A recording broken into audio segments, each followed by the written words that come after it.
வாசிக்கலாம். 58:13. என் பரிசுத்த நாளாகிய ஓய்வு நாளிலே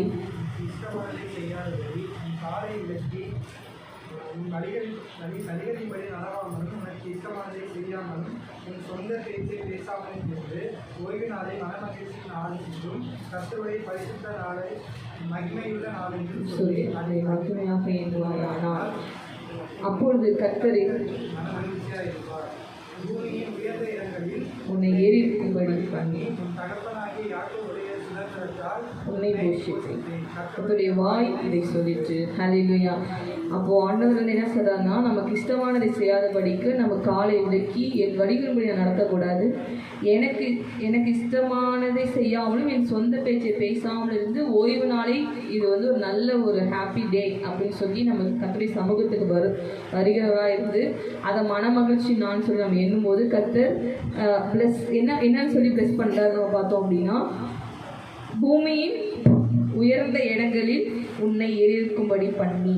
அப்போ வந்து பூமியிலே ஹையஸ்ட் பிளேஸ் நமக்கு கொடுக்குறவங்க கர்த்தர் இந்த பிளெஸிங்ஸ் நமக்கு கொடுக்குறார். ஸோ ஒவ்வொரு சாட்டர்டே வரும்போது நம்ம ஆண்டுட்டு ஒரு கிருபையை மறுக்காமல் வாங்கணும். அது என்ன அப்படின்னா, என் காலை வந்து என் சொந்தமான இடத்துக்கோ சொந்தமான பேச்சுக்கோ நான் இஷ்டமான இடத்துக்கு போகாமல் உங்கள் சமூகத்தில் இருக்கும்படி ஒரு கிருபையை மட்டுமே எனக்கு மறுக்காமல் தாங்க அப்படின்னு சொல்லி நம்ம வந்து விண்ணப்பிக்கிறவங்களாக நம்ம இருக்கிறோம். சரி, இந்த 2 டேஸில் வந்து கர்த்தர் நம்மோடு பேச விரும்புறது என்ன அப்படின்னா, ஆண்டவர் வந்து நமக்காக எத்தனை முறை பலியானார்?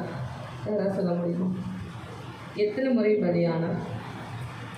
கர்த்தராகிய இயேசு கிறிஸ்து பூமிக்கு வந்து அடிமையின் ரூபம் எடுத்து எத்தனை முறை பலியானார்?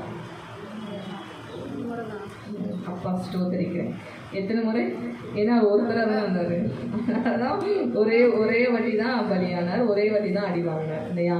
ஆனால் பழைய கவனத்தில் பார்த்தோம் அப்படின்னா, பழைய உடன்படிக்கையில் பார்த்தோம் அப்படின்னா நிறைய பலிகள் செலுத்தப்பட்டது, நிறைய காணிக்கைகள் செலுத்தப்பட்டது, நிறைய தூபங்கள் ஏறெடுக்கப்பட்டது, நிறைய பர்ஃப்யூம் போட்டு தூபங்கள் ஏறெடுக்கப்பட்டது. அதை பார்த்தோம் அப்படின்னா லேவியராகம் எடுத்துக்கலாம். லேவியராகம் 1, 2, 3, 4, 5 அது ஃபஸ்ட்டு வேர்சஸ் மட்டும் நான் அவங்க வாசித்து முடிக்கிறேன். என்னென்ன பலிகள் செலுத்தப்பட்டது நமக்கு தெரிஞ்சுருக்கணும். அவன் செஞ்ச பாவத்துக்கும் சும்மா சண்டை போட்டுக்கிட்டாலும் திட்டிக்கிட்டாலும் சமாதான பலி. ஃபஸ்ட்டு அதிகாரம் பார்த்தோம் அப்படின்னா சர்வாங்க தகன பலின்னு ஒரு பலி செலுத்தப்பட்டது. அது அப்படியே வந்து என்ன அனிமலை வந்து இதாக கொடுக்குறாங்களோ, பேர்ன் பண்ண கொடுக்குறாங்களோ அதோட எல்லாத்தையும் எடுத்துகிட்டு ரத்தத்தை வந்து தெளித்து அந்த மாதிரி பண்ணாங்க, சர்வாங்க தகன பலி. அது தொடர்ந்து பார்த்தோம் அப்படின்னா 2வது அதிகாரத்தில் வந்து போஜன பலி எப்படி செலுத்தணும் அப்படின்னு சொல்லி போஜன பலி இருந்தது. ஃபஸ்ட்டு சாப்டரில் சர்வாங்க தகன பலி, அடுத்தது போஜன பலி. சாப்பாடு, அதாவது ஒரு மாவு எடுத்து போய் செஞ்சு இப்படிலாம் ஆண்டவர் பலி செலுத்தணும். போஜனத்தில் ஒரு பலி இருந்தது. அடுத்தது தேர்டு சாப்டர் பார்த்தோம் அப்படின்னா சமாதான பலி அப்படின்னு சொல்லிட்டு ஒரு பலி இருந்தது. அதுக்கு காளையோ பசுவோ எருதோ அப்படின்னு சொல்லி வந்து படைக்கப்பட்டாங்க. அடுத்து வந்து பார்த்தோம் அப்படின்னா 4வது அதிகாரத்தில் பார்த்தோம் அப்படின்னா பாவ நிவாரண பலி. அவன் செஞ்ச தவறுகளுக்கு ஏற்றபடி ஆசாரியனாலும் சரி, சபையாரானாலும் சரி, இஸ்ரவேல் மக்களாக இருந்தாலும் சரி, என்னென்ன பாவங்கள் பண்ணியிருக்காங்களோ அதுக்கு ஏற்ற பாவ நிவாரண பலி 4th சாப்டர். அடுத்து பார்த்தா 5th வந்து குற்ற நிவாரண பலி. ஹல்லேலூயா. இப்படி வந்து மொத்தம் எத்தனை வந்துச்சு? அதை எண்ணீங்களா? 5. இந்த மாதிரி பலிகள் வந்து செலுத்தப்பட்டது. ஆனால் இது எல்லாத்துக்கும் ஒரே பலியாக இயேசு கிறிஸ்து வந்து கிருபாதார பலியாக நமக்கு வந்து பலியான ஒரே பலி. புரிஞ்சுக்கோங்க, இவ்வளோ கஷ்டமான ப்ராசஸை கர்த்தர் வந்து நமக்காக வந்து இது ஒரு சடங்காக இருந்ததை கர்த்தர் ஒரு சத்தியமாக மாற்றினார். ஹல்லேலூயா. இங்கே ரத்தம் சிந்தப்பட்டதை, இத்தனை ரத்தம் சிந்தப்பட்டதை கர்த்தர் அவருடைய ரத்தத்தை சிந்தினால நம்ம பாவமன்னிப்பாகிய மீட்பு நமக்கு வந்து உண்டாயிருக்கிறது. அப்புறம் 16 சாப்டர் எடுத்திங்கன்னா, லேவியராகம் 16 எடுத்திங்கன்னா அது ஒரு வேர்ஸ் இருக்கும். நம்முடைய ஆத்மா, நம்முடைய சோல் வந்து பாவ மன்னிப்பு படுறதுக்கு வந்து ரத்த சிந்துதல் இல்லாமல் பாவ மன்னிப்பு இல்லாது. லேவியராகம் 16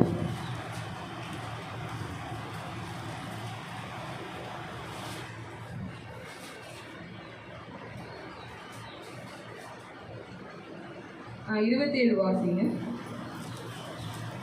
பாவ நிவர்த்திக்கென்று பரிசுத்த ஸ்தலத்துக்குள் இரத்தம் கொண்டு வரப்பட்ட பாவ நிவாரண பலியாக காளையையும் பாவ நிவாரண பலியாகிய வெள்ளாட்டுக்கடாவையும் பாளையத்துக்கு புறம்பே கொண்டு போய் அவைகளின் தோலையும் மாம்சத்தையும் சாணியையும் அக்னியிலே சுட்டரிக்கப்படுவார்கள்.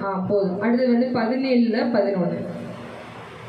மாம்சத்தின் உயிர் இரத்தத்தில் இருக்கிறது, நான் அதை உங்களுக்கு பலிபீடத்தின் மேல் உங்கள் ஆத்துமாக்களுக்காக பாவ நிவர்த்தி செய்யும் படிக்கு கட்டளையிட்டேன். ஆத்மாவிற்காக பாவ நிவர்த்தி செய்கிறது இரத்தமே. ரத்தமே. அவள் ஆண்டவர் வந்து நமக்காக, நம்ம ஒவ்வொருத்தருக்காகவும் அவர் வந்து பாவ நிவாரணம் செய்து பாவ நிவாரண பலியாக வந்தார், குற்ற நிவாரண பலியாக வந்தார், சர்வாங்க தகன பலியாக வந்தார், சமாதான பலியாக வந்தார், போஜன பலியாக கூடவும் வந்தார். ஏன்னா அவர் அப்பத்தை புசித்து அவருக்கு நம்ம பானம் பண்ணிக்கிறோம். அப்படியாகவும் எல்லாவுமாகவுமே கிறிஸ்து நமக்காக சகலவுமாகவே நமக்காக வந்து அவர் வந்து நமக்காக மரித்து உயிரோடு எழுந்திருந்தார். இதில் பார்த்தோம் அப்படின்னா பழைய ஏற்பாடில் வந்து என்ன பண்ணுவாங்கன்னா காளை வெள்ளாட்டுக்கடா, நல்லா புரிஞ்சுக்கோங்க, 2 வெள்ளாட்டுக்கடா ஒரு காளை, இதான் பலி. இன்றைக்கி நம்ம தான் பார்க்க போகிறோம். என்ன பலி செலுத்தினாங்க, அங்கே இயேசு எப்படி பலியானார் அப்படின்னு. காளை, ஒரு காளை, 2 வெள்ளாட்டுக்கடா. அந்த ஒரு காளை பலி செலுத்திட்டு மூணு இது இருக்குது பார்த்தீங்களா, 3 திரைக்குள்ளே தானே போவாங்க. அதை தோலெல்லாம் உரிச்சிட்டு ரத்தத்தை எடுத்து எல்லா அறைக்குள்ளேயும் தெளிச்சிட்டு திருப்பி வந்து அந்த பலிபீடத்திலே ரத்தத்தை ஊற்றிடுவாங்க. அடுத்தது வந்து பார்த்திங்கன்னா வெள்ளாட்டுக்கடா 2. அதில் ஒரு வெள்ளாட்டுக்கடா வந்து அதே மாதிரி கட் பண்ணி திருப்பி அந்த ரத்தத்தை எடுத்து உள்ளே கொண்டு போய் திருப்பி வெளில வந்துடுவாங்க. இன்னொரு வெள்ளாட்டுக்கடா என்ன பண்ணுவாங்க அப்படின்னா, அது தலைமையில் ப்ரேயர் பண்ணி எல்லாரோட பாவங்களும் அறுவையில் சுமருக்குன்னு சொல்லி போக்காடாக விடப்படுவாங்க. வனாந்தரத்தில் அதை போய் சுற்றி திரிஞ்சு அணைச்சிடும். நம்முடைய இயேசு கிறிஸ்து அப்படியாகவும் போக்காடாகவும் விடப்பட்டார், காளையாகவும் அடிக்கப்பட்டார், வெள்ளாட்டுக்கடாகவும் அடிக்கப்பட்டார். இந்த 3 இயேசு கிறிஸ்து நமக்காக வந்து பலியானார். அதில் ஒரு வசனம் பார்த்தோம், அது தோல்லாம் எடுத்து எங்கே பாளையத்துக்குள்ளே வந்து இது பண்ணாங்களா, வெளியே இது பண்ணாங்க. அதே இயேசு கிறிஸ்து நமக்காக ஜெருசலேமுக்கு புறம்பே தான் வந்து பாடுகளை சகித்து முடிச்சார். ஸோ ஒரு அந்த டைம் ஒரு அனிமல் வந்து அந்த அளவுக்கு காட் நமக்காக இறங்கினார். ஒரு ஆடுங்கிற ஸ்தானத்துக்கு அவர் நமக்காக இறங்கினார் இல்லையா. இப்போ நம்ம ஆடினா அந்த ஆடை பலியிடுங்க, அது புனித நம்ம பெருசாலாம் பார்க்க மாட்டோம். ஆண்டு வந்து அந்த நிலைமைக்கு தன்னைத்தானே தாழ்த்தினார். எதற்காக அப்படின்னா, பிலிப்பியர் எடுத்துக்கோங்க, பிலிப்பியர் அதிகாரம்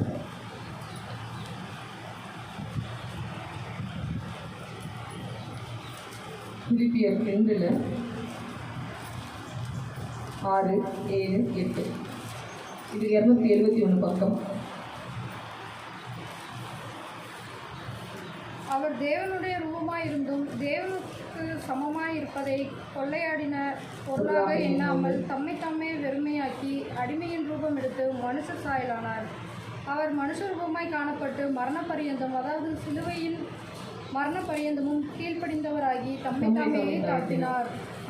தேவன் எல்லாவற்றிற்கும் மேலாக அவரை உயர்த்தி இயேசுவின் நாமத்தில் வானோர் பூதலத்தோர் பூமியின் கீழோருடைய முழங்கால் யாவும் முழங்கும்படி பிதாவாகிய தேவனுக்கு மகிமையாக இயேசு கிறிஸ்து கர்த்தருக்கென்று நாவுகள் யாவும் அறிக்கை பண்ணும்படிக்கு எல்லா நாமத்திற்கும் மேலான நாமத்தை அவருக்கு தந்தருளினார்.